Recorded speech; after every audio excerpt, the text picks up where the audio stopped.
이 둘, 히어리고 뜬 이 둘 얘기해봅시다. 자, 그리고 뭐 기본적으로 득점이죠.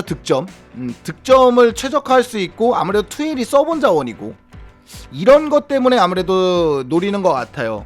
사실 부상을 입고 선수 자체가 지금 당장 뛰질 못하는 자원인데도 첼시가 금액을 지불했단 말이죠.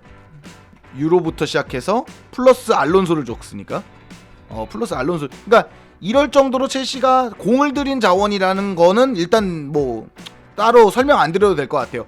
돈을 들이면서 스왑딜을 하면서 지금 쓸 수 없는 자원을 데려왔단 말이에요. 그러니까 첼시가 그동안 답답한 득점력을 끌어올릴 수 있는 자원으로 데리고 온 것 같아요. 끌어올 수 있는 자원으로. 자, 일단 기본적으로 왜 데리고 왔는지만 일단 먼저 설명을 드릴게요. 그리고 자카리아는 싸엠전이 컸다고 봅니다. 싸엠전과 리즈전. 왜냐면 중원이 먹히면서 아무것도 못하니까. 이거는 사이먼 필립스가 얘기했나 누가 얘기했는데 1옵션은 일단 추아맨이었는데 그건 이제 아니고, 알바레스라는 아약스 선수가 1옵션이었고 2옵션이 이제 자카리아였던 것 같아요. 실제로 알바레스는 새벽 1시부터 2시까지 방송하는 내내 얘기가 나왔습니다. 그러나 아약스가 더 이상 선수를 판매하지 않고, 아약스도 지금 이적 시장이 닫혔으니까 어제, 그래서 자카리아로 옮긴 것 같습니다. 자카리아 같은 경우에는 홀딩 미드필더죠. 알바레스가 좀 느려요. 자카리아보다 느린데, 알바레스 같은 경우에는 빌드업도 되고 센터백의 멀티성도 갖고 있지만, 자카리아는 홀딩 보호, 박투박이나 공밑 같은 역할은 할 수 없이 그냥 홀딩으로서 센터백을 보호하는 역할이 있는 거거든요. 그런 개념으로 데리고 왔던 것 같고, 또 일단 임대 후 이적 옵션, 선택 옵션이죠. 선택 이적 옵션, 이거를 달아놓으면서 이게 3천만 파운드입니다. 아무래도 제 생각에는 알바레스를 좀 더 노렸던 것 같은데, 어쨌든 홀딩 미드필더, 그리고 캉테, 코바치치가 계속 부상을 입으면서 홀딩 미드필더가 필요했고, 이렇게 해서 영입을 했던 것 같습니다. 개인적으로 메디컬 테스트 끝났다고 했고, 메디컬 테스트 끝났다고 해서 오피셜은 지금 시간 6시 9분, 아직 1시간 안 남았어요. 50분 남았는데 그냥 사무국에 등록을 하고 그 후에 뭐 이렇게 오피셜을 내도 되는 거니까요. 둘은 됐다고 보고 있습니다. 그 사이 데파이 얘기도 잠깐 있었지만 데파니 얘기는 쑥 들어갔네요. 잠깐만요. 오케이. 자, 이건데 오바메양과 자카레아가 들어온다 그러면 어떻게 될지를 한번 보도록 하죠. 이거는 뭐 간단하게 여기겠죠. 요건 간단하게 이건데, 제가 봤을 때 자카리아가 들어오는 것, 자카리아가 제폼을 보여줄 수 있다면 뽀백 전환이 되지 않을까라는 생각을 해요.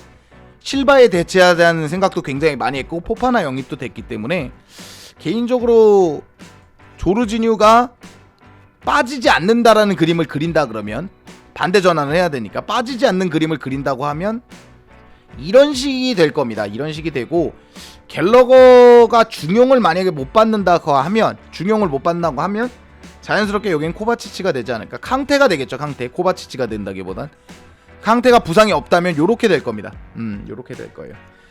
캉테가 좀 더 올라가는 역할을 하고, 조르지뉴도 조금 더 윗선에서 활약을 하고, 뚫리는 부분을 자카리아가 다 메꿔줄 거예요. 그러니까 자카리아가 이제 3백으로 내려올 때도 있을 것이고, 자카리아가 여기 공격을 1차적인 차단을 가져갈 겁니다. 이렇게 1차적인 차단을 이렇게 쓴다 그러면 조르지뉴의 반대 전환, 이렇게 횡패스하는 거, 공격이 일로 몰려있으면 조르지뉴 준 다음에 횡패스하는 거, 또 이쪽에 몰려있으면 일로 주고 횡패스해서 들어오는 거 컷백 내주는데, 그걸 이제 오바메양이 받는 식으로 넘어갈 겁니다.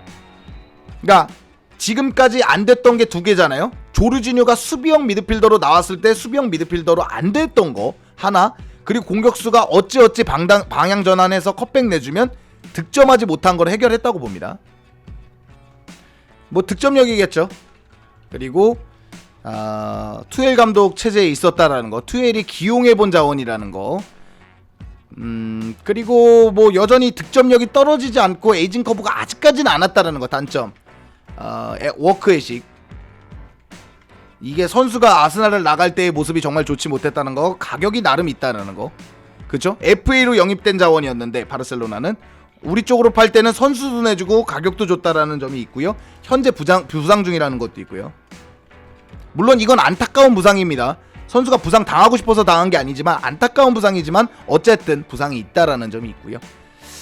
자카리아 같은 경우에는 장점은 홀딩 미드필더, 이거 하나로만으로도 장점이기는 하고요. 역시 이제 190이 넘는 키, 제가 알기로 191cm인가 그래요. 그리고 속도가 나쁘지 않고 나름의 탈압박이 되고 미넨 글라우바우 때 모습만 보여준다 그러면 뽀백 보호가 되는 자원이라는 거, 이게 굉장히 중요한 것 같아요. 이게 그러나 단점이 있죠. 또 일단 유벤투스에서는 그렇게 쓰이지도 않았고 유벤투스에서는 좀 좋지 못했다는 거. 그러니까 최근에는 부상을 좀 덜 입고는 있지만 솔직히 부상이 없었던 자원이라고 보기에는 좀 어렵습니다. 부상은 있던 자원, 부상은 좀 있는 자원, 특히 미넨 글라우바우에서는 좀 부상이 좀 많았다라는 거. 그리고 좀 맞아요, 투박하고 약간 빌드업의 주체나 경기 조율은 불가능합니다. 왜냐면 그렇게 축구 지능이 높은 선수는 아니에요. 뭐 빌드업을 이렇게 조르지뉴처럼 해준다든가 코바치치처럼 경기를 자기가 전진성을 위해서 이렇게 확보해준다든가 이런 역할을 하는 게 아니라 정말 막아주는 역할, 정말 막아주는 역할이고, 가격이 만약에 영입된다 하면 3천만 파운드, 이거는 단점이다 장점인데, 잘하면 3천만 파운드가 안 아깝고요, 못하면 3천만 파운드에 사면 안 되고요. 주발은 오른발입니다. 오른발잡이에요. 그리고 나이는 96년생이고요. 나이는 적당합니다. 요렇게 보면 될 것 같습니다. 그래서 이 두 선수 영입이 뭐 37분 남았지만 이거 마저 할 건데요. 어쨌든 이 두 선수 영입으로 스털링, 쿠쿠렐라, 쿨리발리, 그리고 포파나 뭐 요렇게까지 영입되고, 스털링까지, 그리고 오바메양, 자카리아 요렇게 영입이 됐는데 나름 나쁘지 않은 이적 시장이었던 것 같습니다.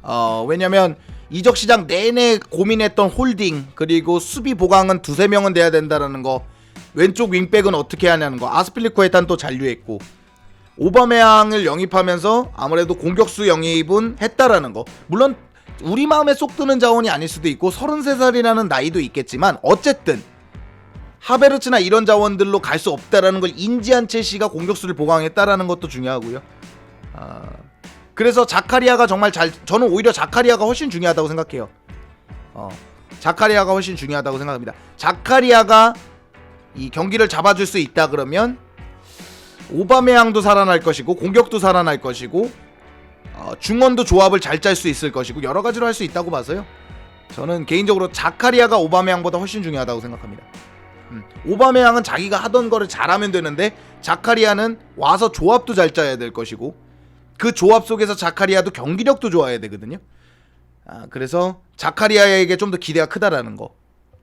글쎄요, 바로 주전할 수 있을지는 모르겠어요. 바로 3백을 내려놓고 첼시가 변화할 수 있는 것인지, 그런 것도 좀 의아하고요. 아직까지는 포파나는 웨스트햄전에 나올 수 있을 것 같습니다. 아무튼 이건 영상 녹화 중이니까요. 일단은 이적 시장은 이렇게 마무리가 됐고요. 첼시는 앞으로 이 자원들이 얼마나 해주느냐에 따라서 뭐 챔피언스 리그 그리고 리그에서 성적을 낼 수 있기 때문에 이렇게 밤새 어제 8시부터 지금까지 쭉 달려왔는데요. 첼시는 6명, 물론 뭐 카세데이부터 시작해서 여러 명이 있지만 일단 주전급은 6명을 영입했다는 얘기를 드리면서 오늘 영상을 마무리하도록 하겠습니다. 오늘 영상은 여기까지고요. 즐겁거나 유익하셨거나 도움이 되셨다면 당신의 구독을 기다리겠습니다. 감사드려요.